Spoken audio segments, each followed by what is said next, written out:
वो आपने मेंशन किया, सिद्धांत भी हमारे पॉडकास्ट पर आए थे और शायद अभी रिसेंटली बहुत ज़्यादा अच्छा प्रोग्रेस उनकी तरफ से देखने को मिला है, और एक सुपर मैच भी उनका हाँ। और काइल कमिंग्स का बहुत ज़्यादा फैंस के बीच भी इस चीज़ को लेकर बातें हम्म। हो रही है।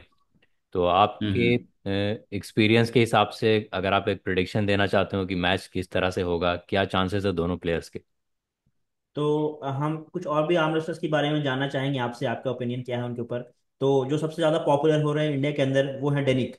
डेनिक इसलिए क्योंकि डेनिक का भी मैंने रिसेंटली गेम देखा है, वर्ल्ड कप में हम लोग साथ थे तो वर्ल्ड में भी। और उसी हम्म, के साथ साथ एक और भी नाम है, वो अभास राणा। उन्होंने बस एक ब्लेम करना था कि रेफरीज को ब्लेम करना था, कर दिया, लेकिन जब उनको बोला कि टेक्निकली आप गलत हो वहां पर, तब उनको सॉरी फील हुआ।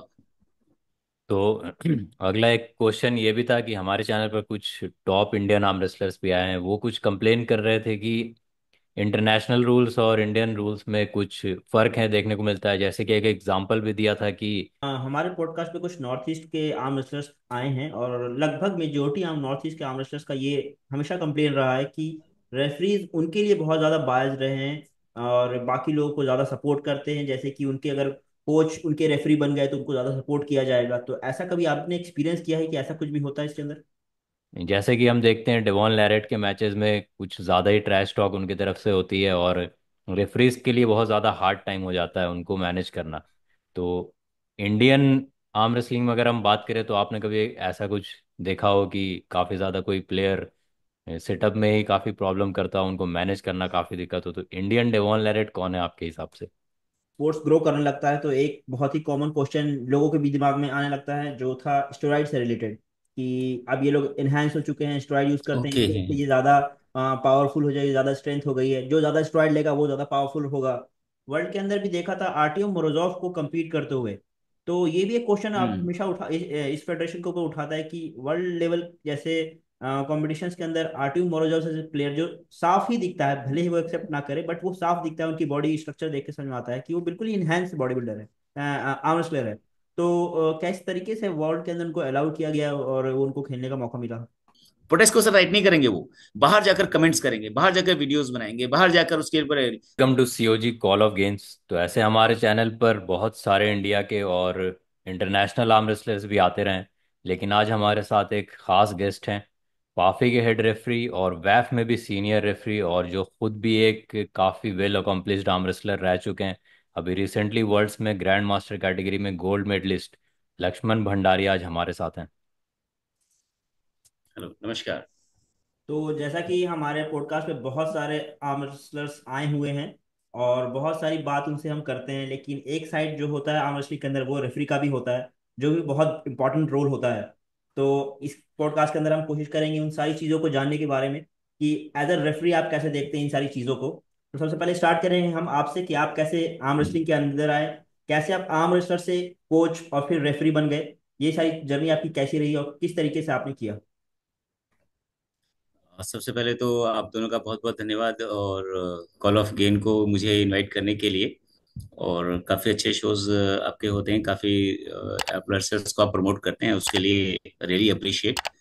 तो पिछले कुछ सालों में जो है मैं ये कहूँगा 2-3 सालों से हमारा ये यूट्यूब चैनल और ये बाकी सोशल मीडिया काफ़ी एक्टिव हुआ है। तो इससे गेम को भी और इंडिया में भी काफी बूस्टअप हुआ है, फिर प्रो पंजा लीग भी आया तो उसकी वजह से भी काफी गेम को हमारी प्रमोशन मिली है, और पैफी बनने के बाद तो पूरा क्रॉस कंट्री काफी हुआ है। तो इसमें आप लोगों का भी काफी अच्छा कंट्रीब्यूशन है, सभी का ही है, बहुत काफी स्टार्स वगैरह हो रहे हैं। तो जहाँ तक मेरी जर्नी है स्टैंड आर्म रेसलिंग की, वो एक एक्सीडेंटली कह सकता हूँ मैं कि वो स्टार्ट हुआ क्योंकि जब हम छोटे थे तो एक लोकल पार्क के अंदर आर्म रेसलिंग टूर्नामेंट हो रहा था।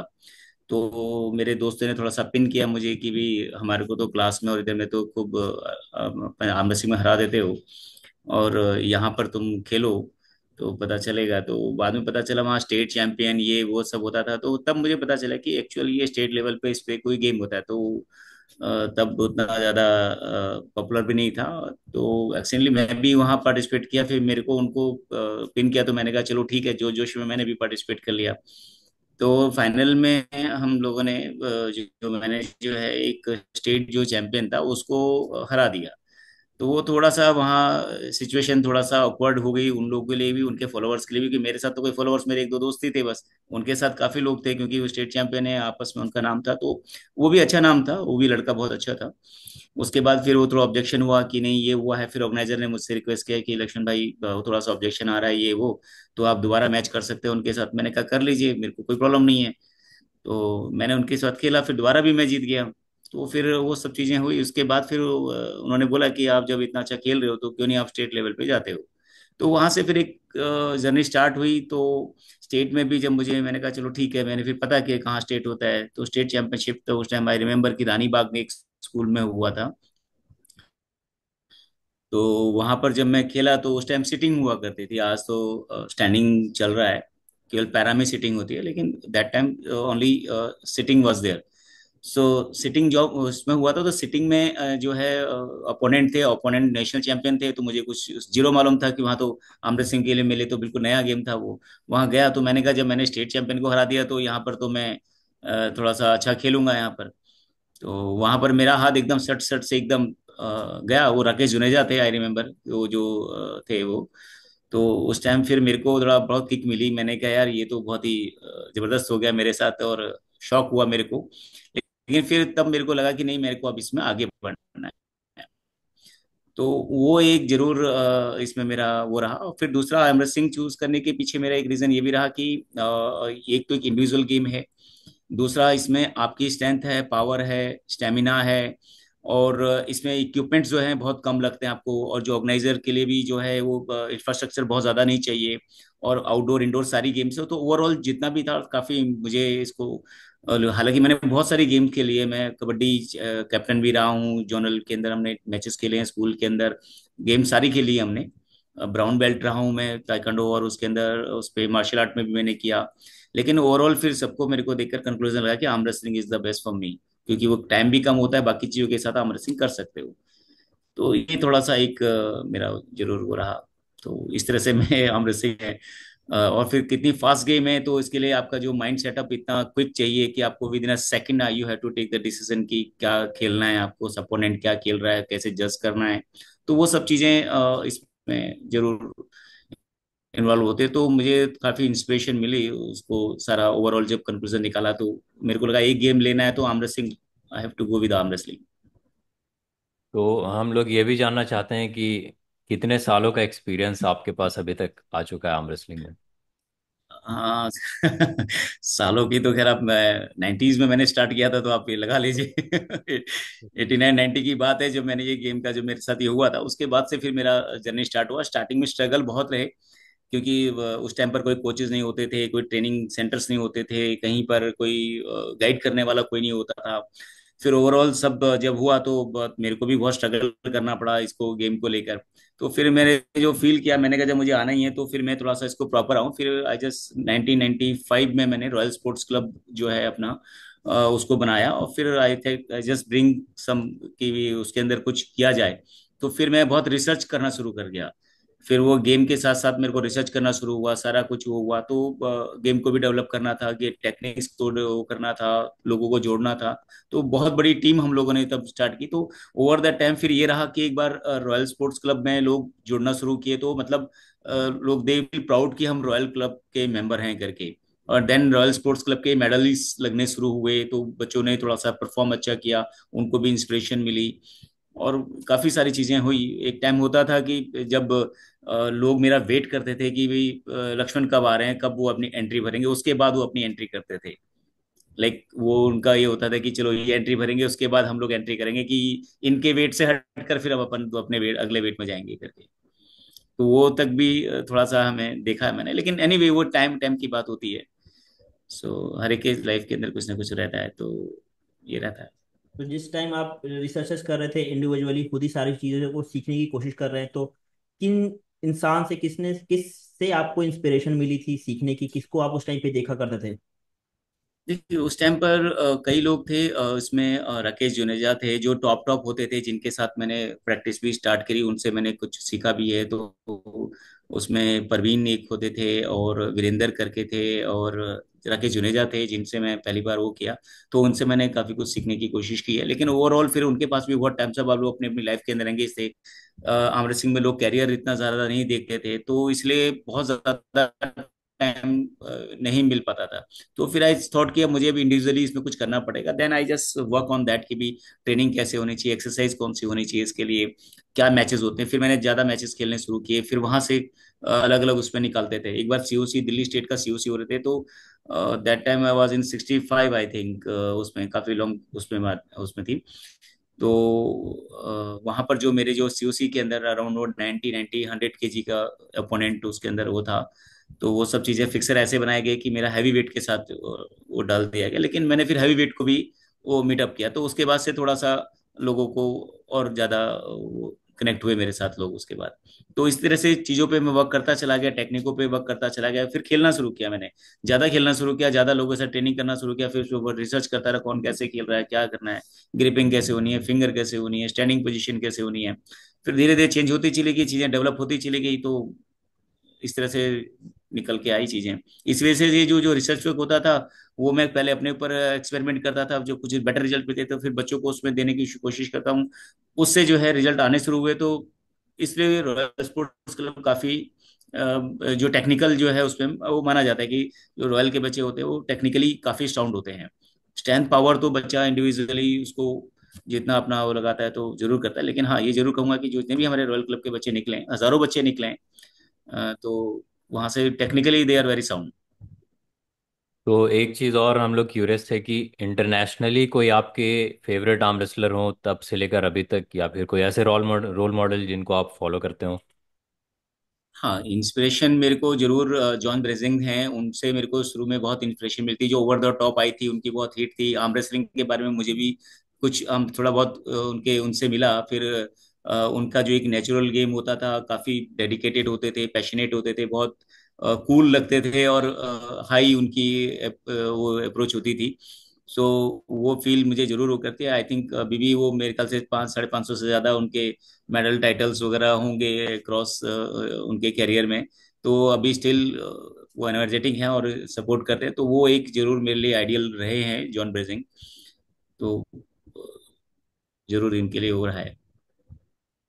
तो इसी के साथ हम पूछना चाहेंगे कि आप इंडियन किसी आर्म रेसलर को देखते हैं जो आपको इंडियन आर्म रेसलर सबसे अच्छे लगते हो फिलहाल अभी, तब से लेके अभी तक। देखिए, हाँ देखिए, मैं वैसे तो मेरे कैरियर में बहुत सारे आर्म रेसलर्स आए हैं, और आज की डेट का करंट में अगर मैं बात करूं तो बहुत पैशनेट हैं बच्चे, और मुझे बहुत खुशी हो रही है कि जिस हिसाब से आर्म रेसलिंग ग्रो हो रही है। और हमारे बच्चे अभी चूज करना बड़ा मुश्किल होता है, लेकिन हाँ, क्योंकि मैं दो तीन लोगों को जरूर इसका क्रेडिट दूंगा अभी। इसमें एक तो सिद्धांत कथुरिया है, क्योंकि ही इज़ वेरी पैशनेट, और काफ़ी जो अभी की करंट की मैं बात करूँ, नहीं तो बहुत बच्चे हैं जो स्टार रहे हैं। इवन दिल्ली में रॉयल स्पोर्ट्स क्लब से सौरभ पवार थे, और कई सनी और कई बहुत बच्चे इसमें आए हैं। इसमें कई सालों तक रहे हैं। संजय देसवाल 8 10 साल उन्होंने चाहे सीओसी रहे हैं, वो बिल्कुल स्टार उसमें रहे हैं ना। अभी जो करंट में जो है वो सिद्धांत कथुरिया के ऊपर मैं जरूर वो कर सकता हूँ, क्योंकि जब वो मेरे पास हमारे रॉयल स्पोर्ट्स क्लब उन्होंने ज्वाइन किया था, तो विद इन 5 4 5 6 महीने के अंदर ही उनका डेडिकेशन और उनकी जो वो थी ट्रेनिंग करते थे जब वो, तब मेरे को उनमें एक पैशन और वो सब लगा, एक डेडिकेशन जो कि वो होता है ना, फायर जिसको बोलते हैं, वो उसके सिद्धांत कथुरिया में वो नजर आया।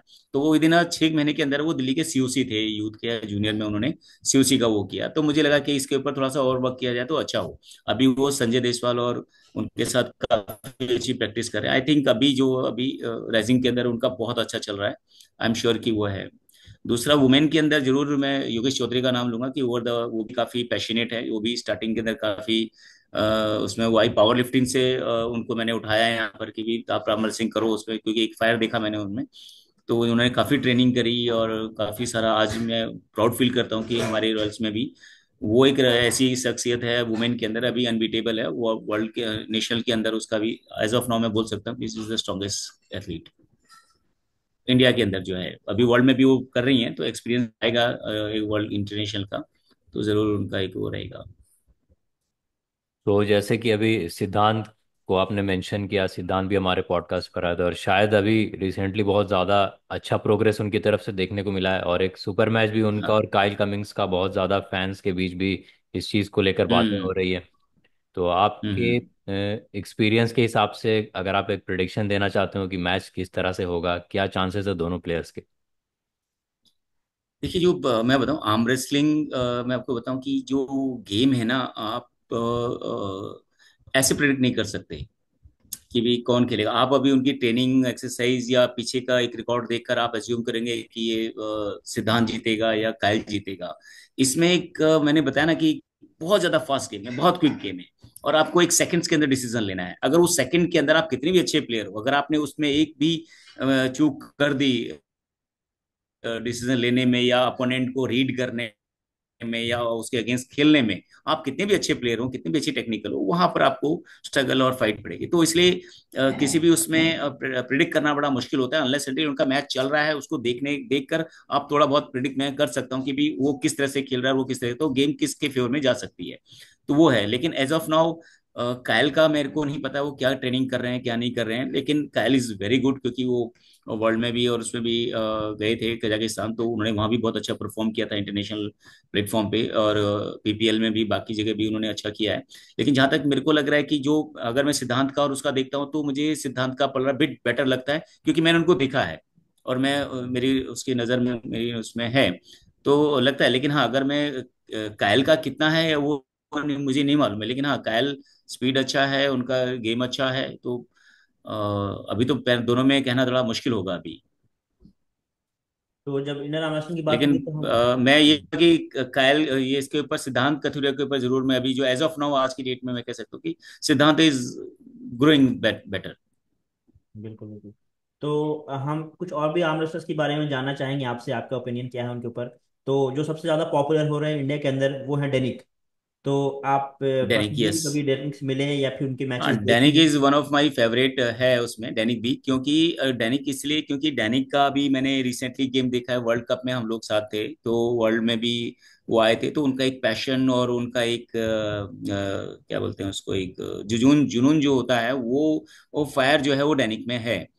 तो वो गेम को लेकर, क्वेरीज को लेकर उन्होंने काफी सारी डिस्कशन मेरे साथ करी है, और काफी सारी चीजों को उन्होंने मेरे साथ शेयर किया है, क्योंकि हम लोग साथ में गए थे, साथ में आए थे, तो काफी सारी चीजों पे उन्होंने वर्क किया है। तो अभी काफी सारी चीजें उसको आगे करनी है, लेकिन मैं एम वेरी मच इंस्पायर कि सीनियर के अंदर इज द ओनली पर्सन जो सीनियर में अपने फर्स्ट उसके अंदर मैं अपने मेडल लेकर आए, सिल्वर मेडल, और वो भी वर्ल्ड कप जैसे बड़े टूर्नामेंट में। तो इट्स वेरी रियली अमेजिंग और बहुत बढ़िया उनका हुआ है, तो आई एम श्योर आने वाले टाइम पर वो बहुत अच्छा करेंगे। जी बिल्कुल बिल्कुल, उम्मीद है उनसे बहुत अच्छा करेंगे, क्योंकि इंडियन आर्म रेसलिंग को बहुत ज्यादा वो पॉपुलर कर रहे हैं इंटरनेशनली। राइट। और उसी के साथ साथ एक और भी नाम है, वो आभास राणा। तो उनके ऊपर हम्म। अगर आप कुछ अपनी राय देना चाहें तो। रियली आभास ने भी मुझे काफी इम्प्रेस किया, क्योंकि जब वो सब जूनियर कैटेगरी में वर्ल्ड में गए थे, कजाकिस्तान में गए थे वो, उन्होंने वहाँ सब जूनियर कैटेगरी जूनियर में उन्होंने अपना मेडल लिया था, गोल्ड मेडल लिया था उन्होंने। और he is very amazing guy. तो वो बहुत पैशनेट और बहुत कूल माइंड है, ज्यादा बोलते नहीं है, और वो साइलेंटली साइलेंटली अपना काम कर देते हैं वो बाबू जी। तो वो काफी अच्छा उनका वो है, और गेम के लिए भी बहुत पैशनेट है। लेकिन आई विश कि ये सब लोग इंजरी से बचें, और थोड़ा सा अपने गेम को थोड़ा सा ट्रेनिंग और उस पे ऐसे करें कि वो इंजरीज कम से कम उनको हिट करे, वही मेरी एक विशेष है। लेकिन ही इज वेरी जबरदस्त लड़का है, और आगे भी काफी अच्छा नाम कमाएगा वो। तो एक और क्वेश्चन है जो कि काफ़ी इंटरेस्टिंग भी है कि आपके एक्सपीरियंस में अभी तक एक नाम अगर आपको चुनना हो जो शायद सबसे स्ट्रॉन्गेस्ट आर्म रेसलर आपने देखा हो इंडिया में, और दूसरा कि जो हम्म। शायद स्ट्रॉन्गेस्ट नहीं हो लेकिन टेक्निकली सबसे ज़्यादा परफेक्ट आर्म रेसलर इंडिया में। देखिए, अभी क्या है, टेक्निकली और उसके अंदर अगर उसमें करेंगे स्ट्रेंथ और अगर स्ट्रॉन्गेस्ट की बात करते हो, तो ओवरऑल जो है अपना मज़ाहिर जो है अभी स्ट्रॉन्गेस्ट के अंदर उनका नाम आ रहा है। लेकिन अभी जब ये नेशनल होगा इस बार का, इस बार एक्चुअल में पता चलेगा कि कौन साउंड है इसके अंदर, क्योंकि पिछले एक दो सालों के अंदर जिस तरह से ट्रेनिंग हुई है और जिस हिसाब से गेम आगे अपलिफ्ट हुआ है, उसके हिसाब से जो ट्रेनिंग है लोगों की चल रही है, वो एक्चुअल में यहाँ पर चीजें निकल के आएंगे कि कौन स्ट्रॉन्गेस्ट आ सकता है। लेकिन जहां तक मेरी समझ में आ रहा है कि सिद्धांत इज मच बेटर उसमें। इसमें युवराज का भी नाम आता है, युवराज भी बहुत अच्छा अभी कर रहा है इसमें। और इसमें नहीं है, बहुत बेटर है। बचे हैं, एक श्रीनाथ करके केरला से हैं। श्रीनाथ ही है शायद, वो उन्होंने भी बहुत अच्छा अभी गेम अपने केरला में उन्होंने डेवलप किया है, और स्ट्रॉन्गेस्ट खिलाड़ी निकल के आए हैं वहां पर केरला के भी, और वो भी बहुत बड़े मैचेस के अंदर, मतलब हमारे लगभग 1,500 2,000 खिलाड़ी केरला के अंदर आते हैं। अगर केरला के उसमें कोई अगर मेडल निकालता है, इट्स रियली अमेजिंग, काफी बड़ी बात है वो। बाकी स्टेटों में इतने कॉम्पिटिटर अपनी वेट कैटेगरी में नहीं होते हैं, लेकिन केरला के अंदर काफी हाई पार्टिसिपेशन होती है, तो उसके अंदर मेडल निकाला मतलब एक अच्छा वो रहता है। इसी वजह से केरला के अंदर गेम भी काफी अच्छी है, कंपटीशन भी बहुत अच्छे हाई लेवल पे होते हैं, तो उनके एथलीट भी उतना अच्छा स्ट्रेंथ वगैरह वो रहते हैं। तो आई एम श्योर कि हो सकता है कि केरला से भी कोई अच्छा स्ट्रांग खिलाड़ी निकल के आएगा। तो जैसे कि अभी प्रो पंजा के भी डेट्स अनाउंस हुए फाइनली, तो क्या हम्म। नेशनल्स के भी कुछ एक्सपेक्टेड डेट्स हैं जो आप शेयर करना चाहते हो? नेशनल के लिए हमारी पूरी कोशिश है कि जितनी जल्दी हो सके हम लोग ये नेशनल कराने के लिए वो लगे हुए हैं, क्योंकि अभी क्या है, चैलेंज हमारे साथ ये भी है कि अभी हमारी पार्टिसिपेशन बहुत ज्यादा बढ़ गई है अभी। मतलब 1,500 से ज्यादा की पार्टिसिपेशन हमारी नेशनल में होती है, जो कि पिछले कई सालों में, मतलब जितने भी डेकेड्स देख रहे हैं हम लोग इतने इतने सालों से, अब तक इतनी पार्टिसिपेशन कभी भी नहीं होती थी। हमारे पैफी के फर्स्ट इवेंट में ही हमारे लगभग 1,000 के आसपास की पार्टिसिपेशन थी। सेकेंड इवेंट में हमारी 1,500 से ज्यादा की पार्टिसिपेशन थी। अभी हम लोग एक्सपेक्ट कर रहे हैं कि 1,500 से 2,000 के आसपास की पार्टिसिपेशन है। लेकिन जो सबसे बड़ा चैलेंज आ रहा है अकोमोडेशन का, जो सबसे बड़ा जो चैलेंज हमारे साथ आ रहा है कि एक जगह पर इतनी अकोमोडेशन इतने खिलाड़ियों के लिए लेना, वो थोड़ा सा हमारे लिए हो रहा है। लेकिन कई जगह हमारी बात चल रही है, तो होपफुली बहुत जल्दी हम उन डेट्स को अनाउंस करेंगे। तो ज़्यादा बच्चों को वेट नहीं करना पड़ेगा, क्योंकि अभी ट्रेनिंग भी करनी है बच्चों ने, सिलेक्शन भी, टीमें की सारी लगभग स्टेटों ने, सभी स्टेटों ने अपनी चैंपियनशिप करा ली है। अब केवल अनाउंसमेंट होते ही उनकी टीमें भी फाइनल होनी शुरू हो जाएंगी। तो उम्मीद है कि हम लोग इसको जल्द ही इसकी डेट को अनाउंस कर देंगे। वो डिपेंड करता है कि जो स्टेट करा रही है उसके पास कितना टाइम होता है और क्या डेट्स वो देते हैं, कौन से मंथ में देते हैं, वो ऑर्गेनाइजर के ऊपर भी होता है। तो अभी से अर्ली बोलना थोड़ा सा वो जल्दबाजी होगी। तो प्रो पंजा से पहले हम लोग एक्सपेक्ट कर सकते हैं कि नेशनल्स हो? नहीं, प्रोपंजा से पहले नहीं हो पाएगा, क्योंकि अभी तो प्रोपंजा तो अब आ ही गया लगभग। आप ये समझिए कि अभी तो एशियन चैंपियनशिप है, अभी 3 से लेकर उसमें है। लेकिन हाँ, हो सकता है कि हाँ, यस सॉरी, प्रोपंजा से पहले पूरी कोशिश है कि हम लोग प्रोपंजा से पहले अपना नेशनल करवा लें। तो जब इंडियन आर्म रेसलिंग की बात हो रही है तो हम सारे लोग बहुत बड़े फैन हैं इंटरनेशनल के भी, कि हमारे भी एथलीट बाहर जाएं और बाहर जाके बहुत अच्छा परफॉर्म करें। बिल्कुल जैसा हम ईस्ट वर्सेस वेस्ट देखते हैं तो हमें लगता है कि हमारे इंडिया के प्लेयर्स भी पोटेंशियल है उतनी जो वहाँ पे जा सकते हैं। तो मुझे ये जानना है आपसे बिल्कुल, बहुत पर्सनली, जब जी सॉरी। आपको इतना एक्सपीरियंस है इंटरनेशनली भी, आपने लोगों को देखा है, रेफरी भी बने हैं आप, कोच भी किया आपने, हम्म। तो आपको क्या लगता है क्या डिफरेंस बचा हुआ है अभी इंडिया को उस लेवल पे पहुंचने के लिए? देखिए, जो हमारे जो मैं अपॉर्चुनिटीज की मैं जरूर हूँ कि वहाँ से जो है ईस्ट वेस्ट नॉर्थ वगैरह जो भी जितने भी इंटरनेशनल टूर्नामेंट है, वहाँ से जो अपॉर्चुनिटीज आई अभी, तो आई एम श्योर कि बहुत जल्दी आपको हमारे बहुत सारे एथलीट्स बड़े बड़े जितने भी टॉप स्टार इंटरनेशनल टूर्नामेंट्स हैं उसमें देखने को मिलेंगे आपको, क्योंकि जिस हिसाब से हमारी गेम राइज हो रही है, बच्चे मेहनत कर रहे हैं, और आई एम श्योर कि वो इंटरनेशनल लेवल पे भी काफी अच्छा वो करेंगे। इवन आप ये देखिए कि हमारा डैनिंग जो है फर्स्ट उसमें ही हमारा, उन्होंने एकदम सबको एक चौंका दिया था कि भी ओपन में सीनियर में उन्होंने वो किया, जिसमें उस्तनोव जो है चैंपियन बने उसके अंदर। तो he is the one of the my favourite player internationally, अगर मैं बात करूं तो कजाकिस्तान से हैं, और हर उसके अंदर 3 साल से तो लगातार वो अपना गोल्ड मेडल का उन्होंने रखा हुआ है। Very damn good guy.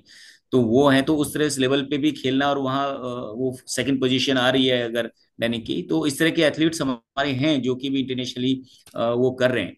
तो जरूरत है कि थोड़ा सा उनको थोड़ा फोकस करने के लिए अपनी टेक्निक, अपनी स्ट्रेंथ, अपनी पावर को बूस्ट अप करने की, क्योंकि यहाँ पर जो सबसे बड़ी जो चैलेंज आएगा हमारे इंटरनेशनल खिलाड़ियों को, कि उनका स्टेमिना, वो हमारा जो स्टेमिना है वो बूस्ट अप होना चाहिए। पहला चीज, टेक्निकली बहुत साउंड होना चाहिए, और अपोनेंट खिलाड़ी को रीड करना वो बहुत सबसे अच्छी काबिलियत होती है किसी भी आर्म रेसलर्स की। अगर वो सामने वाले अपोनेंट को, खिलाड़ी को, अगर वो समझ लेता है कि वो क्या खेलने वाला है, किस तरह से खेलेगा, उसके अगेंस्ट आपको अपनी स्ट्रेटेजी बनाने में आसानी होती है। तो वो एक क्वालिटी खिलाड़ी में डेवलप उनको खुद करनी पड़ेगी, ये सब चीजें।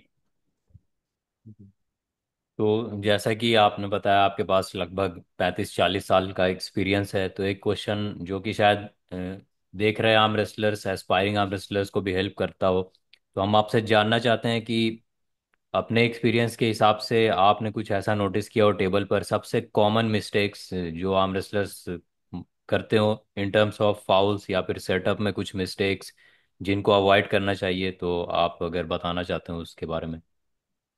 नहीं, बिल्कुल बहुत अच्छा आपने क्वेश्चन किया है। और यहाँ पर मैं करूँगा कि हमारे जो एथलीट्स वगैरह हैं उनको रूल्स को मालूम होना चाहिए। हम रूल्स बहुत बताते हैं, और जितने भी मैचेस होते हैं उससे पहले हम लोग पूरे रूल्स को बताते हैं। और रूल्स को नहीं मालूम होने की वजह से रेफरीज पर ब्लेम गेम आ जाता है। कि कई बार ये होता है कि उनको रूल मालूम नहीं होते, लेकिन वो रेफरी को ब्लेम करते हैं। लेकिन एक्चुअल में कई सारे बड़े बड़े इंसिडेंट है, बहुत सारे जो बड़े बड़े एथलीटों ने सोशल मीडिया पे आकर कुछ कुछ बोला है। लेकिन बाद में जब उनको मैंने पूछा, बात किया, तो उनको रूल के बारे में मालूम नहीं था। उन्होंने बस एक ब्लेम करना था कि रेफरीज को ब्लेम करना था, कर दिया। लेकिन जब उनको बोला कि टेक्निकली आप गलत हो वहां पर, तब उनको सॉरी फील हुआ। तो वो सब चीजें पे नहीं करना चाहिए। मैंने कहा किसी के ऊपर ब्लेम करना बड़ा आसान होता है कि आपने क्रिटिसाइज कर दिया, लेकिन आपको भी देखना है कि आपको नॉलेज कितनी समझ है। कोई रेफरी अगर वहां पर कर रहा है, अगर वो नेशनल लेवल का रेफरी है, इंटरनेशनल लेवल का रेफरी है, तो उसके पास कुछ नॉलेज है। तो उसको भी आपको रिस्पेक्ट करना चाहिए ब्लेम करने से पहले। या कोई अपने उस जो भी डिसीजन आप दे रहे हो, या जो भी कुछ आप सोशल मीडिया पे स्पेशली आप बोल रहे हो, या कहीं आप किसी को भी शेयर कर रहे हो, तो एटलीस्ट आप सही करेक्ट करके उसको आप बोलें तो ज्यादा अच्छा रहेगा। इंस्टेड ऑफ, क्योंकि आपको बहुत सारे हजारों लोग देख रहे होते हैं, और एक आपके वर्ड्स, एक गलत मैसेज चले जाएगा तो सबको लगेगा कि जो ये बोल रहा है वो रूल सही है, लेकिन जो रेफरी बोल रहा है वो गलत है। तो वो सब चीजें नहीं होनी चाहिए। मेरे के लिए बेसिक से हमारी जो लैकिंग होती है, लैक ऑफ नॉलेज जो है, रूल्स नहीं मालूम है बच्चों को, फाउल नहीं मालूम है हमारे को, और हमारे को टेबल पे स्टैंड कैसे करना है, ग्रिप कैसे लेनी है। सबसे बड़ा प्रॉब्लम हमारे इंडिया में जो आता है, मैं देखता हूँ जो हमारे एथलीट्स आते हैं इंटरनेशनली और वो करते हैं, ग्रिपिंग का बहुत बड़ा इशू है हमारा। हमारी ग्रिपिंग प्रॉपर नहीं हो पाती है, हमारी स्टैंडिंग पोजीशन प्रॉपर नहीं हो पाती है, जिसकी वजह से हमारी जो गेम नहीं आती। हम प्रैक्टिस कुछ और करते हैं, टेबल पे कुछ और करते हैं, प्रैक्टिस में कुछ और करते हैं, टूर्नामेंट में कुछ और करते हैं, तो सिमिलरिटी नहीं है। तो मैं सबसे आपके चैनल के माध्यम से मैं सबको यही बोलना चाहूंगा कि जो आप टेबल पे खेलते हैं, जो आपकी पर्टिकुलर गेम है, उसी को आप ट्रेनिंग करिए, उसी को प्रैक्टिस में लीजिए, उसको एक हैबिट में लेकर आइए। जब आप उसको एक हैबिट में लेकर आएंगे पोजीशन को, अब आप देखें कि प्रैक्टिस में आप कैसे भी खड़ा है, कोई शोल्डर कहीं भी जा रहा है, कोई प्रॉब्लम नहीं है, आपका हाथ कहीं भी जा रहा है, ग्रिप कहीं भी जा रही है, आप हैंडल कैसे भी आपने पकड़ रखा है, आप खड़े भी किसी पोजीशन पे हैं, आप खेल रहे हैं, बस प्रैक्टिस कर रहे हैं। लेकिन वेरे जब टूर्नामेंट में आते हैं तब रेफरी आपको सेट कराता है कि आपको ये शोल्डर स्टेप करना है, यहाँ पर ये करना है, बाजू पे इतना गैप होना चाहिए, शोल्डर पे इतना, चिन आपका नजदीक नहीं होना चाहिए, आपको इधर से नहीं, आप इस तरह से कर सकते। तो धीरे धीरे आप देखो बहुत सारे मैचेस में आप रीड करो आप, कि धीरे धीरे जब रेफरी शोल्डर स्क्वायर करते हैं, फिर उनका शोल्डर सीधा टेढ़ा हो जाता है, फिर सीधा टेढ़ा हो जाता है। तो हमारी वो हैबिट नहीं है। तो वो जब तक हम उस चीज को करेक्ट नहीं करेंगे, तब तक हम एक अच्छे लेवल पे खिलाड़ी को तैयार नहीं कर पाएंगे। वही चीज मेरी, जितने भी मेरे स्टूडेंट्स आते हैं मेरे एकेडमी में, क्लब में ट्रेनिंग के लिए, तो उनको सबको मैं यही बोलता कि जो आप प्रैक्टिस कर रहे हो टेबल पे, और जो प्रैक्टिस पे ला रहे हो वही गेम पे लाओ, और जो गेम पे ला रहे हो वही प्रैक्टिस पे लाओ। तो हैबिट इस तरह से बनाओ जो करेक्ट हो। आपका स्टार्ट अच्छा होना चाहिए। हमारा स्टार्ट जो है कहीं ना कहीं गड़बड़ है। अगर आप बहुत सारे इंटरनेशनल मैचेस में देखेंगे कि एक तो स्ट्रैप मैच जो है, और रेफरी ग्रिप, ये दो चीजें मैं जरूर आपके इसमें बोलना चाहूंगा कि दो चीजों पे आपको स्ट्रांग करना पड़ेगा। रेफरी ग्रिप में गड़बड़ होती है, वहां पर फाउल हमारे बच्चे लेते हैं। स्ट्रैप में उनको और ज्यादा मेहनत करनी पड़ेगी, और ज्यादा खेलना पड़ेगा, क्योंकि स्ट्रैप जो एक चीज होती है, वहां हमने इंटरनेशनल मैचेस में हमने बहुत सारे एथलीट को देखा, अगर उनके मैचेस आप देखोगे, तो जो नॉर्मल गेम खेल रहे हैं वहां वो फाइट दे रहे हैं, नॉर्मल ग्रिप के अंदर वो फाइट दे रहे हैं, लेकिन जहां स्टेप आ जा रहा है और या रेफरी ग्रिप हो रही है, वो उसको काउंटर ठीक से नहीं कर पा रहे हैं। तो वो एक जरूर हमारे को अपग्रेड करना है। जितने भी कोचेज हैं, जितने भी एथलीट्स हैं, मैं उनको यही सजेस्ट करूंगा कि इन पर खिलाड़ियों को आपके ट्रेनिंग के थ्रू उनको ज्यादा फोकस करिए, उन पे ज्यादा मेहनत करिए बच्चों पर। रिजल्ट बहुत अच्छे आएंगे। स्ट्रेंथ पावर उसके लिए कोई कमी नहीं है, हमारे इंडिया में टैलेंट भर भर के है। और एक बार जब ये सेट होना शुरू होगा, आप देखना कि इंडिया में के प्लेयर्स पूरे अराउंड द वर्ल्ड छाएंगे। बहुत ही ज़बरदस्त बात है ये चीज़ को आपने हाईलाइट किया। हाँ, क्योंकि बहुत ज़्यादा इस चीज़ के ऊपर को रहती है, लोग स्टैमिना और टेक्निक और सबके बारे में बात करते हैं, बट एक्चुअल में जो चीज़ें होती हैं वो एक एक्सपीरियंस वाले लोग से ही समझ में आती हैं। तो बहुत ही ज़्यादा सही बात थी जो मुझे भी आज सुनने को मिली, और बहुत सारे लोगों को हेल्प भी करेगी। तो उम्मीद है हमारे चैनल के से भी जो बहुत सारे लोग जो हमारे पास क्वेरीज आती है इस चीज़ को लेके, वो देख रहे होंगे और इस चीज़ को समझेंगे भी। जरूर। मुझे बड़ी खुशी होगी कि अगर मेरे नॉलेज से अगर आप किसी बच्चों को अगर कोई फायदा होता है, तो रियली अप्रिशिएट। तो तो अगला एक क्वेश्चन ये भी था कि हमारे चैनल पर कुछ टॉप इंडियन आर्म रेसलर्स भी आए हैं, वो कुछ कंप्लेन कर रहे थे कि इंटरनेशनल रूल्स और इंडियन रूल्स में कुछ फ़र्क है देखने को मिलता है। जैसे कि एक एग्जांपल भी दिया था कि फॉरेन एथलीट्स को हाई ग्रिप अलाउड है और इंडिया में हाथ नीचे करवा के ग्रिप करवाते हैं, जैसे एक एग्जांपल के तौर पर। नहीं। हम्म। तो देखिए कुछ जो आपको अगर हाँ। चेंजेस लगते हो कि इंटरनेशनल रूल्स में और इंडियन आर्म रेसलिंग में कुछ ऐसे फ़र्क हो, या फिर कुछ आपको लगता हो कि बदलाव की अभी ज़रूरत है? नहीं, बदलाव की बिल्कुल जरूरत है। मैं आपको बताऊं कि जो इंटरनेशनल में हमारे जो सबसे बड़ा जो चैलेंज हमारे साथ है कि जो हमारे इंटरनेशनल में जो पहले टूर्नामेंट नहीं होते थे, आप ये देखे हो कि पहले टूर्नामेंट इंटरनेशनल टूर्नामेंट नहीं होते थे, तो हमारे जो बहुत ही लिमिटेड रेफरीज जो हैं वो इंटरनेशनली जा पाते थे। अगर मैं रेगुलर की बात करूं तो मयंक पटेल गुजरात से हैं हमारे, वो इंटरनेशनल उसमें जाते हैं, मैं जाता हूं, या एक दो रेफरीज कभी वो जा रहे हैं तो वो कर रहे हैं। लेकिन उतना उनको मौका नहीं कर पा रहे, क्योंकि इंटरनेशनल लेवल पे आपको रेफरी क्वालिफाई करना बड़ा मुश्किल रहता है वर्ल्ड लेवल पे और उस पे एशिया लेवल पे भी। अभी अब मैं हेड रेफरी एशिया पे बनाऊं, तो उस पे भी हम लोग वर्क कर रहे हैं कि भी इंटरनेशनली अपने एथलीटों को वो प्रमोट किया जाए। तो जहां तक जैसे एक एथलीट को एक ग्रो करने की जरूरत है, अपने आप को सुधारने की, ऐसे ही हमारे एथलीटों को, हमारे रेफरीज को भी अपग्रेड होने उसकी जरूरत है। हमारे जो भी रेफरीज वगैरह हैं, कुछ रेफरीज अभी काफी अच्छे कर रहे हैं, जो अभी हम लोगों ने पिछले 2-3 साल में कराया है। फिर पीछे एशिया कप भी हम लोगों ने किया, अभी एशियन चैंपियनशिप पे भी हम लोग दिल्ली में होस्ट कर रहे हैं। तो हमारे यहाँ ज्यादा से ज्यादा रेफरीज को इंटरनेशनल रेफरीज के साथ इंटरनेशनल टूर्नामेंट को होस्ट करने का मौका मिलेगा। लेकिन जो ओवरऑल पर जो असली जो एक टेस्ट होता है, वो वही होता है कि एशियन और वर्ल्ड चैंपियनशिप में आप करते हैं तो वहां पर होता है। तो वहां पर जो रूल दिए जाते हैं वही चीजें वर्ल्ड की जो रूल होते हैं वो अक्रॉस कंट्री किसी भी कंट्री में फॉलो किए जाते हैं। अगर आप रेफरी ग्रिप की बात करेंगे तो रेफरी ग्रिप में ये चीजें दी जाती है।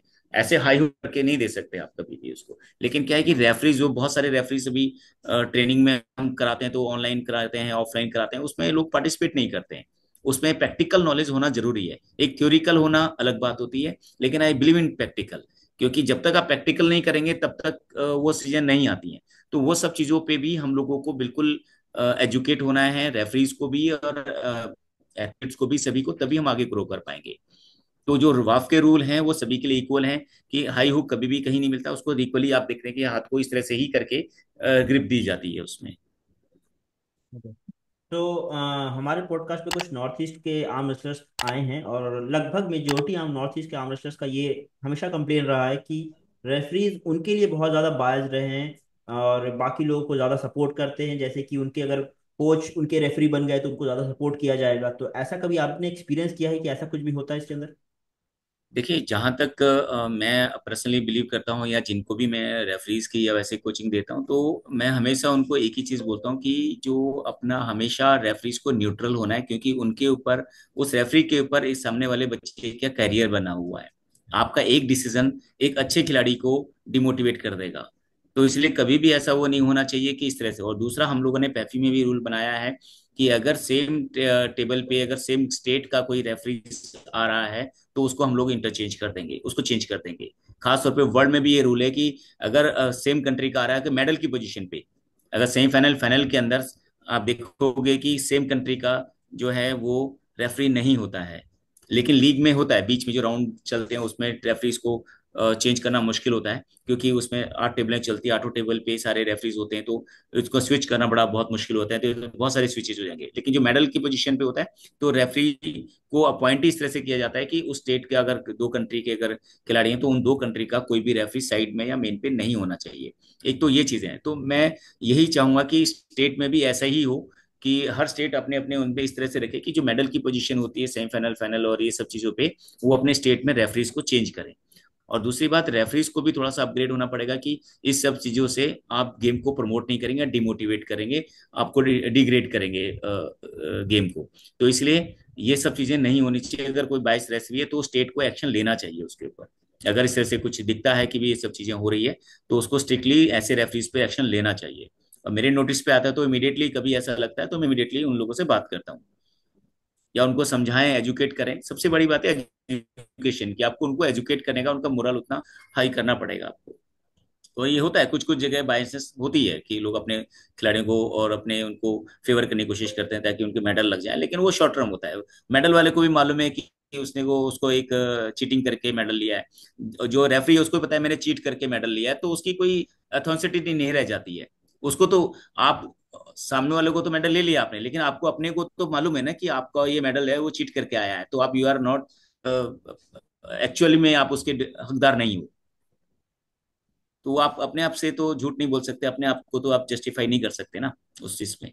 तो एक सेल्फ वो रहती है। तो मैं हमेशा यही कोशिश करता हूँ कि ये सब चीजें नहीं हो। और कोई भी वो इवन मेरे स्टूडेंट जो है उनको पता है कि अगर रेफरी हूँ और इनकेस वो आ जाते हैं तो वो खुद मेरे से घबराते हैं कि भाई ये जो है कोई सपोर्ट नहीं मिलने वाला। इवन आप देखोगे कभी भी किसी भी नेशनल के अंदर कोई स्टूडेंट, हजारों स्टूडेंट हैं, उतने लोग आते हैं, नेशनल रेफरी जब मैं रेफरी की ड्रेस पे होता हूँ कोई मेरे पास पूछने नहीं आता किसी चीज को लेकर।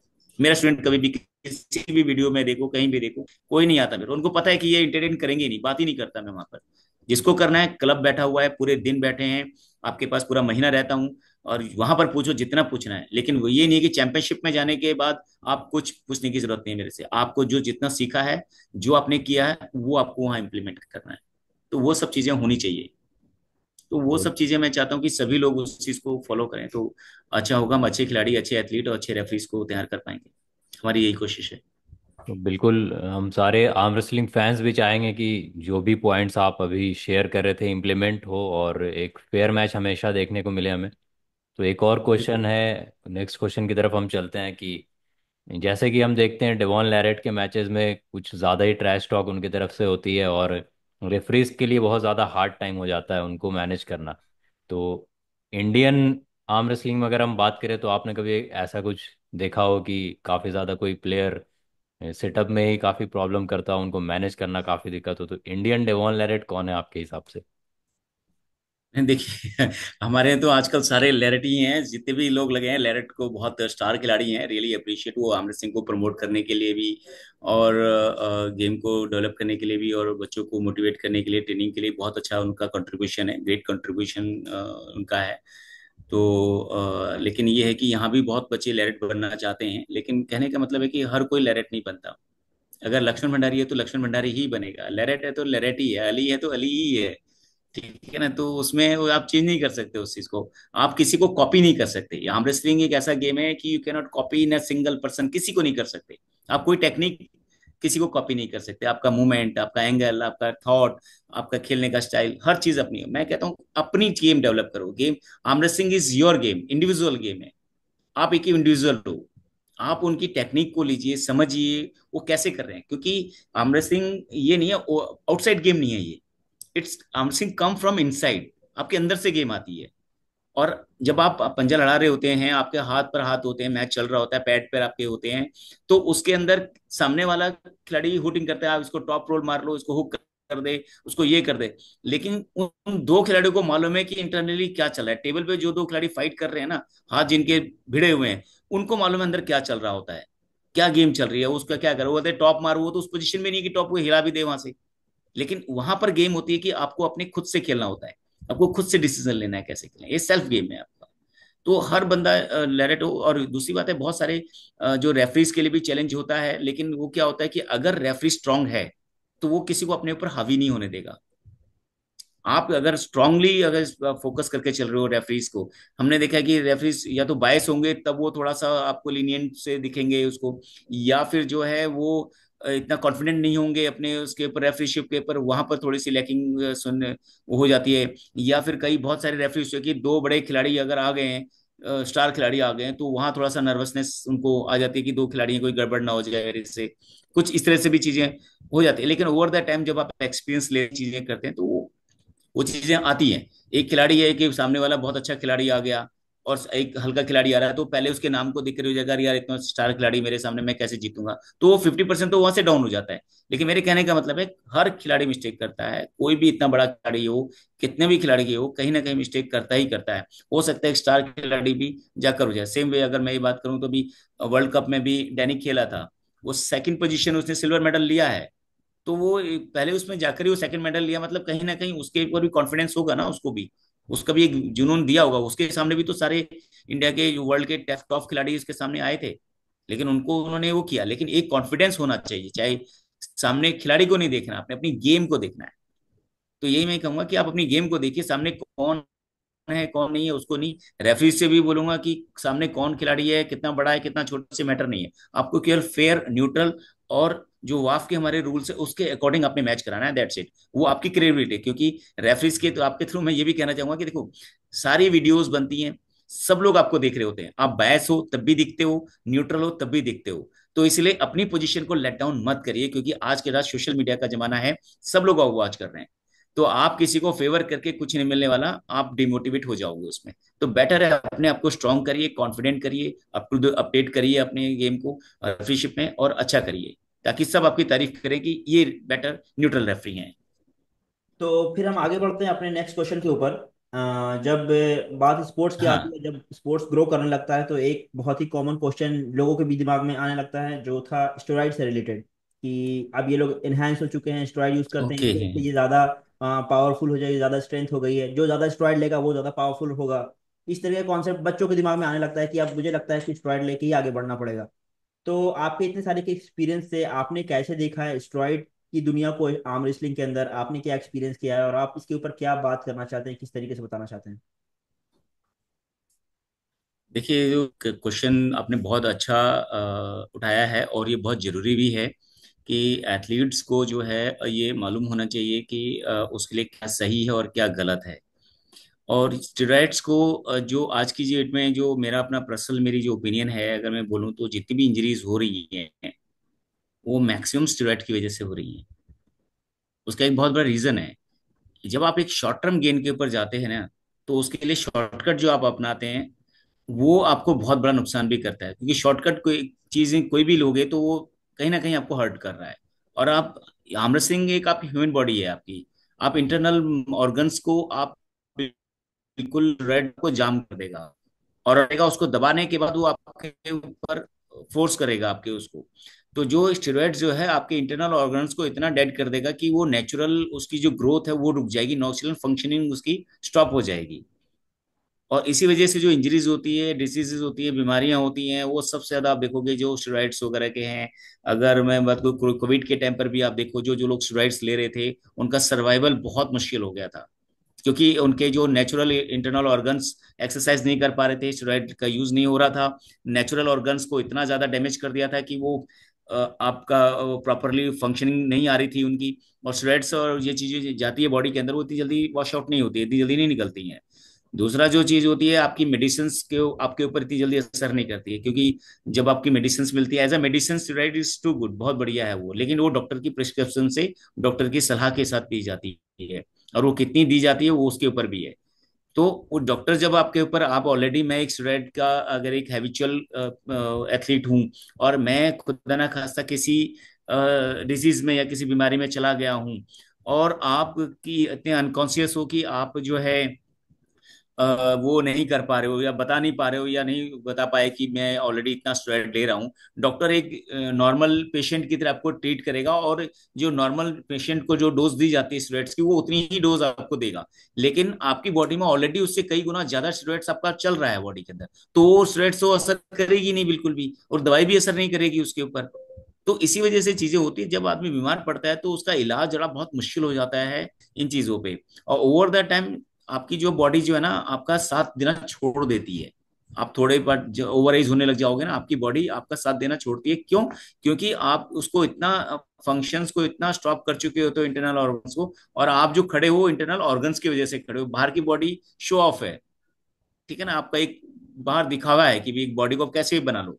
लेकिन जो इंटरनल ऑर्गन्स को जो आप स्ट्रांग नहीं करोगे, नेचुरल नहीं रहने दोगे उनको, तो वो आगे जाकर लाइफ लॉन्ग आपको बहुत ज्यादा नुकसान करेगी। वो चीजें हैं। और जहां तक स्टेरॉइड्स है, और वो स्पोर्ट्स में अभी एशियन चैंपियनशिप में भी इस बार हमारी डोपिंग है। इस बार अगर एशियन चैंपियनशिप में भी अगर मिले तो वो बैन हो जाएंगे। वर्ल्ड में भी हमारी डोपिंग होती है, अगर वर्ल्ड में भी आप ये देखिए कि जितने भी प्रो जो खेलने वाले लोग हैं वो कभी वर्ल्ड चैंपियनशिप में कम ही देखने को मिलते हैं आपको। आप देखिए कितने बड़े बड़े स्टार खिलाड़ी जिनको आप बहुत बड़ा समझते हैं, वो वर्ल्ड चैंपियनशिप में कितने लोग जा रहे हैं वहां पर। रीजन बिंग कि वहां जाते ही वो डोप में पकड़े जाएंगे, वो लोग वो नहीं खेल सकते।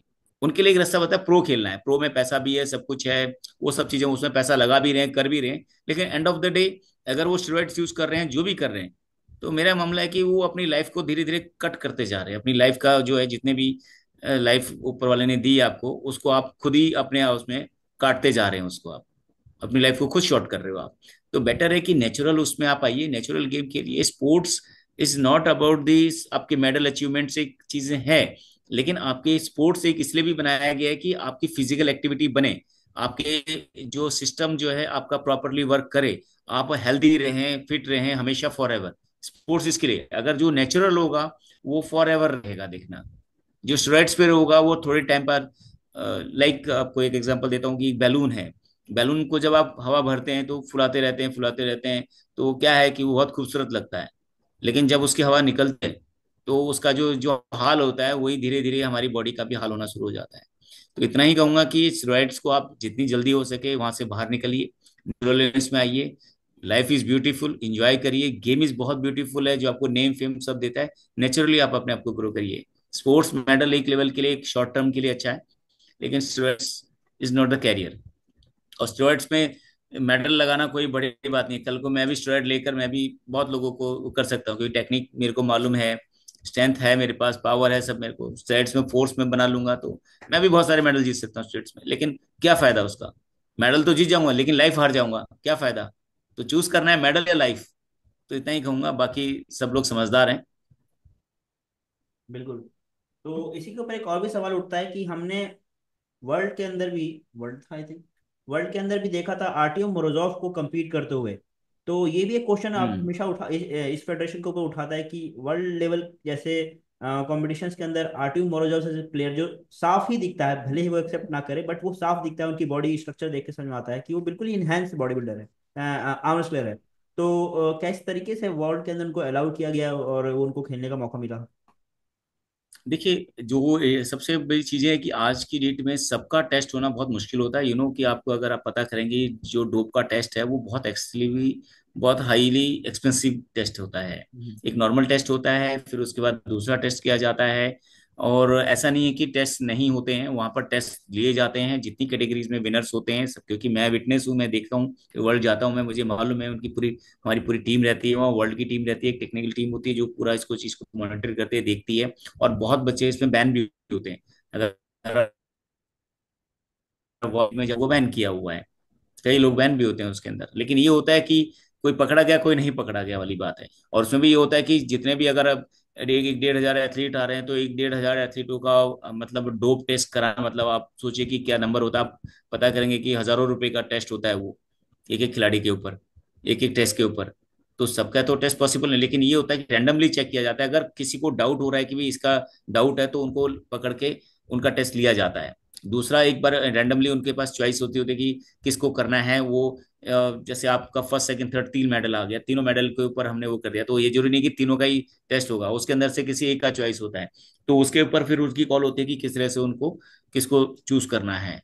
तो वो भी एक जरूर रहता है, वो न्यूट्रल बॉडी होती है वो, जो नाडा से जो लोग लोग होते हैं वो उसको करते हैं, जो वहां से अप्रूव्ड लोग होते हैं वो उस चीज को टेस्ट करते हैं। तो ऐसा नहीं है कि टेस्ट नहीं हुआ होगा, हो सकता है कि नेचुरल हो और उन्होंने नहीं किया हो, ये भी हो सकता है कि अभी तो हम एज्यूम कर रहे हैं कि हमारे पास कोई प्रूफ नहीं है।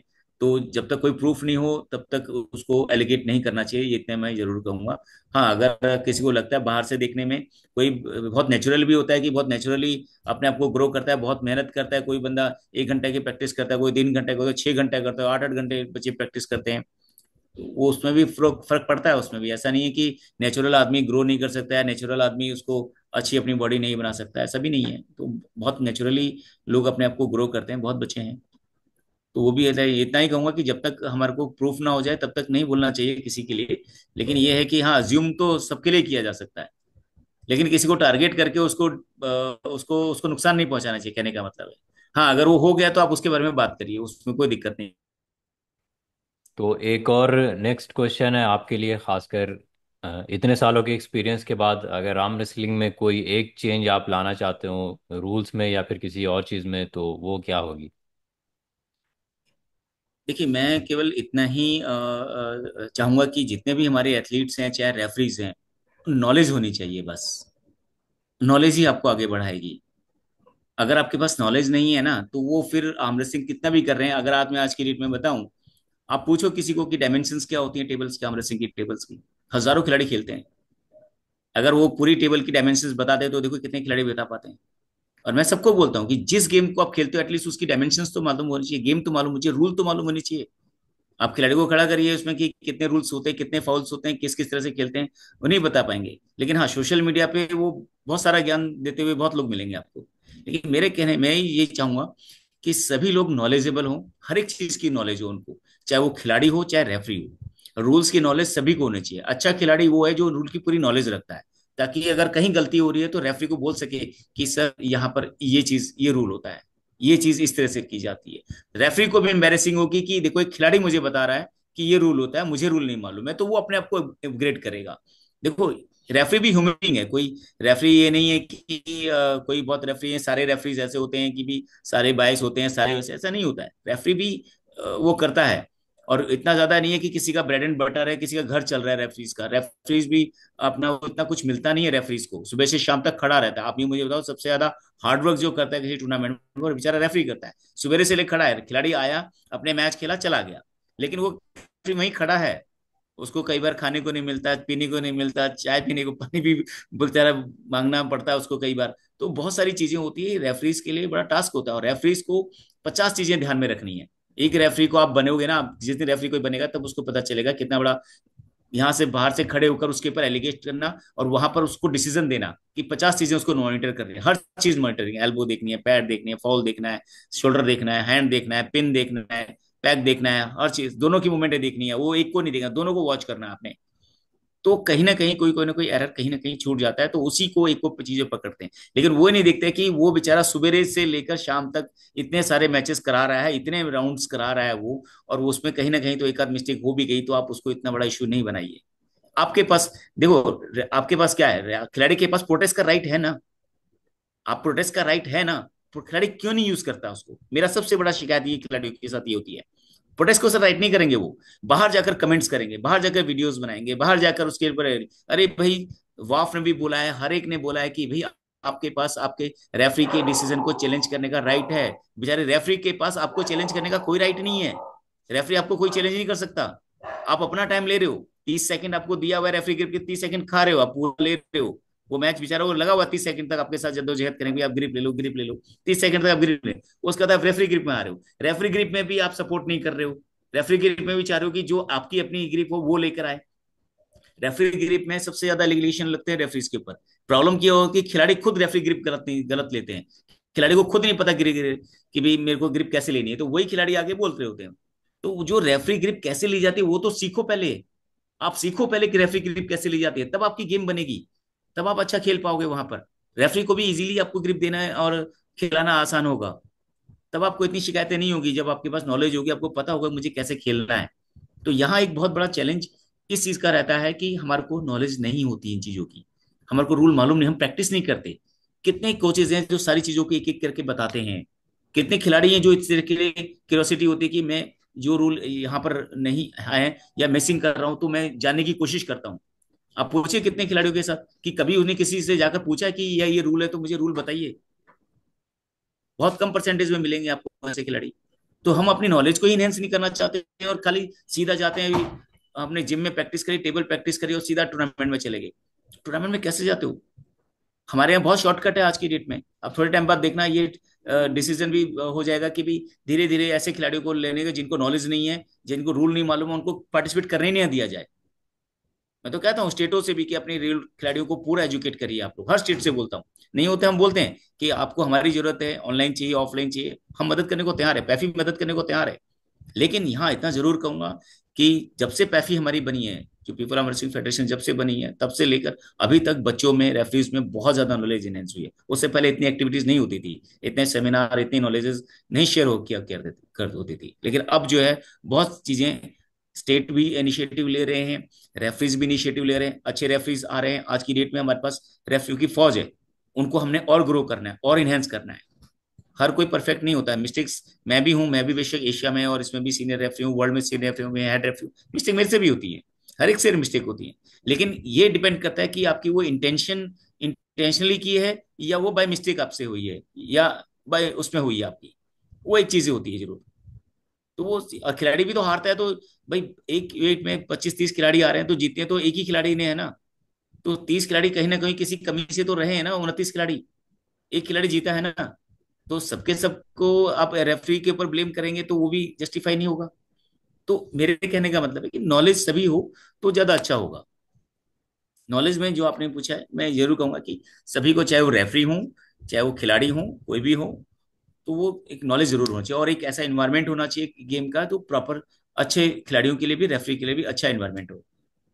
बिल्कुल, ये बात उम्मीद करते हैं कि बहुत सारे लोग इस चीज़ से सीखें और इस चीज़ को इम्प्लीमेंट करने की कोशिश करें, और धीरे धीरे हम चेंजेस भी देखने को मिले। और इसी के साथ एक आपके साथ एक लास्ट क्वेश्चन है, जो हमारा पर्सनल क्वेश्चन है कि आपका कोई एक सा ड्रीम मैच, किसी को आप पुल करना चाहते हो आपके नज़र में, इंटरनेशनल, इंडियन, कोई भी, आपको ऐसा मन का हो कि कभी एक ना एक बार इसको ज़रूर ट्राई किया जाए।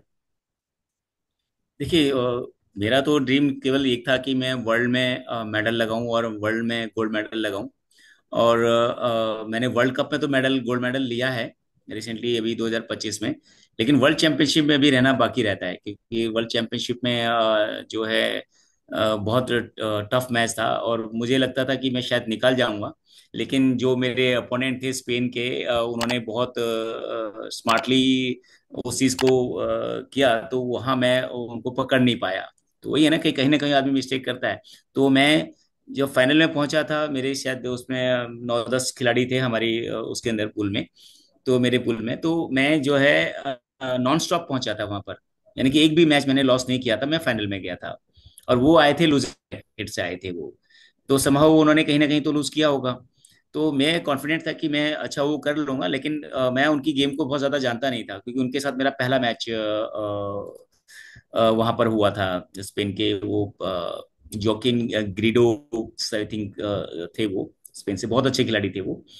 तो चाह हो सकता है कि मैं ले जाता उनको, लेकिन मेरा थोड़ा सा एक जो उन्होंने टेक्निक लगाई उनको काउंटर करना, मेरे को लगा कि मैंने वो काउंटर गलत तरीके से किया उनको, इसके लिए वो टेस्ट में गए वो। तो वो एक जरूर था कि वर्ल्ड में मेरे को मेडल लेना है। और जो मेरी टफेस्ट फाइट रही है हमेशा, जो एशिया के अंदर या उसके अंदर वो रहती है, वो अपना जापान वालों के साथ मेरा वो रहता है कि एशिया और उसके अंदर उन जापान वालों के साथ मेरा हमेशा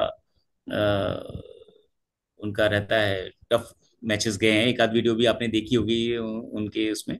तो वो मेरा एक बहुत टफ मैच रहा उनका, उनके साथ। कोई ऐसा आर्म रेसलर जिसके साथ आपने कभी ट्राई नहीं किया और ट्राई करना चाहते हो? एज सच उतना वो, क्योंकि ज्यादातर तो नेशनल में हमारे वो थे जो नोबी थे, नोबी के साथ मेरा हमेशा जो रहता था, केरला के नोबी के एफ, उनके साथ मेरी बहुत हमेशा फाइट रहती थी। तो कई बार ये होता था, एक बार वो गोल्ड मेडल लेके एक बार मैं गोल्ड मेडल, तो हमेशा मेरा उनके साथ फाइट रहता था, क्योंकि फाइनल में हम ही लोग ज्यादा भिड़ते थे। तो उन्हीं के साथ मेरा होता था। तो अब देखते हैं कि अभी नेक्स्ट नेशनल होता है तो उसमें क्या वो रहता है, तो लेट्स सी। तो उम्मीद है कि नोबी आएंगे या फिर कोई और, उसमें देखते हैं। बिल्कुल, यही सारे क्वेश्चंस थे हमारे पास। हमारे जब हमने भी इस पोस्ट को अपलोड किया था तो बहुत सारे क्वेश्चंस हमारे फैंस की तरफ से भी आए थे, और बहुत सारे अच्छा लोग वेट अच्छा। भी कर रहे थे इस चीज़ से आपसे बात, जब हमने बताया कि वो आपके साथ हमारे पॉडकास्ट होने वाला है। तो बहुत ही अच्छा लगा आपसे बात करके, बहुत सारी चीज़ सीखने को मिली और बहुत सारी नई चीज़ें सीखने को मिली, क्योंकि हमने हमेशा प्लेयर परस्पेक्टिव से देखा है कि गेम कैसे वो लोग समझते हैं, लेकिन रेफरी से पहली बार हमने देखा कि रेफरी कैसे मैचेस को देखते हैं, उनके साथ क्या होता है। तो बहुत ही ज़्यादा एजुकेटेड था ये, मेरे हिसाब से हेल्प करेगा उन लोगों को जो नए लड़के हैं। तो अगर आपको कोई एक ऐसा मैसेज हो नए यंगस्टर्स को जो आर्म रेसलिंग में आना चाहते हो, तो आप इस चैनल के जरिए उनको दे सकते हैं। नहीं, थैंक यू सो मच। सबसे पहले तो मैं कॉल ऑफ गेन को, आपको सब दोनों को बहुत बहुत धन्यवाद करना चाहूँगा, हैदर को भी और हसन भाई को भी, कि आप लोग बहुत अच्छा काम कर रहे हैं और अच्छा नॉलेज स्प्रेड कर रहे हैं। मैं यही कहूँगा कि एक अच्छी नॉलेज आप स्प्रेड करें, जिसको भी करें, और क्रिटिसिज्म से बचें। मैं यही कहूँगा हर एक खिलाड़ी को, क्रिटिसिज्म से बचें, और एक अपनी गेम को लेकर आएं, और गेम के ऊपर फोकस करें, बजाय इधर उधर की, इधर से बात करना, ये करना, या इससे गॉसिप्स करना, या इसके बारे में उसके बारे में करने से अच्छा है कि बेटर है अपने आप को इतना स्ट्रांग करो कि टेबल के ऊपर कोई अनबीटेबल हो और कोई क्वेश्चन आपके पास ना रहे। तो हम इंडिया को आगे स्ट्रांग करके ले जाएं, इंटरनेशनल में हम लोग बहुत अच्छे एथलीट निकाल के ले जाएं। और उस तरह से हमारा भी, मेरा भी ड्रीम है, और आप सभी लोगों का होना चाहिए। मुझे लगता है कि हम सब मिलकर इंडिया का जो है ये एक स्ट्रॉन्गेस्ट अराउंड द वर्ल्ड, एक स्ट्रॉन्गेस्ट कंट्री आर्म रेसलिंग के अंदर निकलेगी, क्योंकि फास्टेस्ट ग्रोइंग के अंदर अगर ये गेम अभी आर्म रेसलिंग आ रही है, तो इंडिया भी फास्टेस्ट ग्रोइंग आर्म रेसलिंग के अंदर आज की डेट में है। अगर आप देखेंगे आर्म रेसलिंग में जो सबसे ज्यादा सर्च होता है, तो वो आर्म रेसलिंग इंडिया से होता है, वर्ल्ड में भी।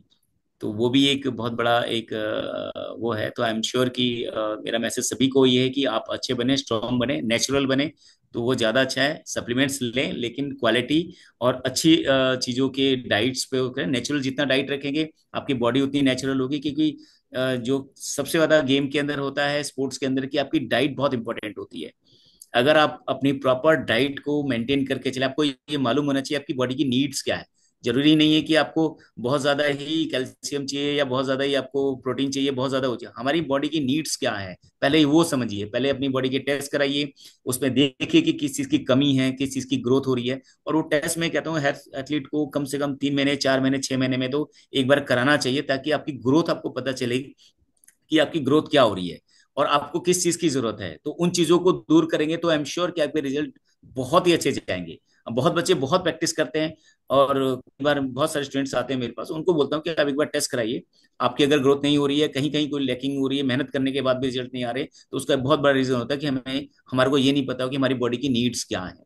अगर हम टेस्ट कराते हैं हमें पता लगता है कि बॉडी में क्या क्या चीज़ की कमी है, क्या क्या चीज़ें ज़्यादा हो रही हैं, क्या क्या चीज़ें कम हो रही हैं, क्योंकि सब चीज़ें हमारी चीज़ें बैलेंस होनी चाहिए, तभी ग्रोथ होती है। तो वो बैलेंस आपकी बॉडी को बनाइए। गेम के अंदर भी बैलेंस बनाइए, डिसिप्लिन मेंटेन करके सीनियर्स की रिस्पेक्ट करिए, रेफरीज की रिस्पेक्ट करिए, गेम की रिस्पेक्ट करिए, क्रिटिसिज्म से बचिए। ये आप हमेशा आगे बढ़ेंगे, कोई आपको स्टॉप नहीं कर सकता। इंडिविजुअल गेम है। और आप सभी को बहुत बहुत शुभकामनाएं, और आपकी टीम को भी, कॉल ऑफ गेम की भी बहुत शुभकामनाएं कि आप अच्छा काम करें और आगे भी अच्छा करते रहें। और मैं इतना ही कहूँगा। बहुत बहुत धन्यवाद। जय हिंद, जय भारत।